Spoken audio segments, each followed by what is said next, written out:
number of agencies going after me. It was not only income tax slapping a huge, ridiculous amount of 10,000 crore and odd as income tax. Good that will help me to be getting one of a noted person in Guinness Book of Record, having the highest tax liability on. Hello knowledge seekers, welcome. A genius or an unsystematic fool?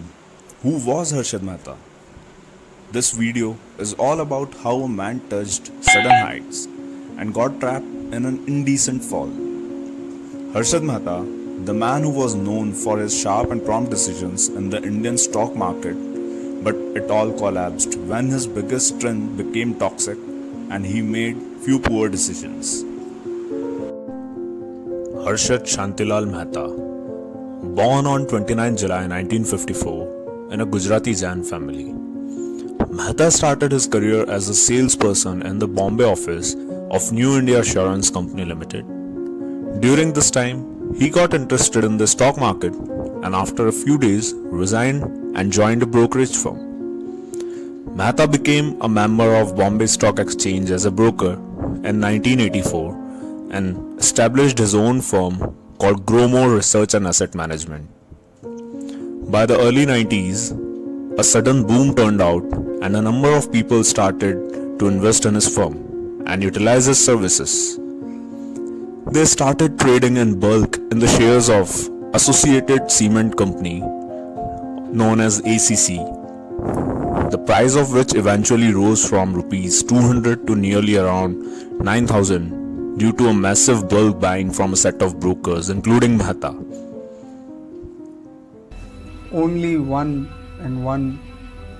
my request is, I don't want bouquets. Don't give me brick paints. It's too much of a swing from top to the bottom, again bringing it back, and I won't say that I am hero. Let me be what I am and I am proud of what I am, that's all.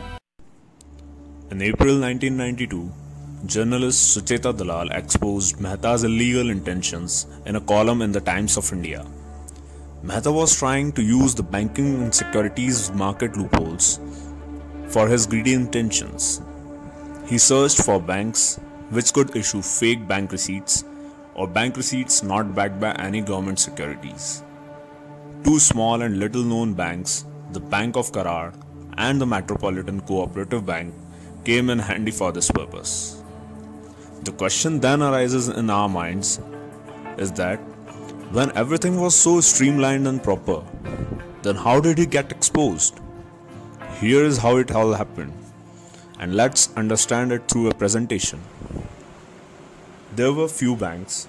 For our simplicity, let's name them Bank A, Bank B and Bank X. Harshad Mehta searched for soft target like Bank X, and Bank X issued him fake bank receipts. Then he went to Bank B and presented those fake bank receipts.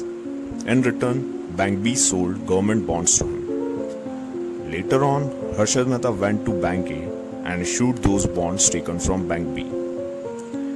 Bank A accordingly issued checks in favor of the broker himself, that is Harshad Mehta. And next day, he repaid the amount to other banks.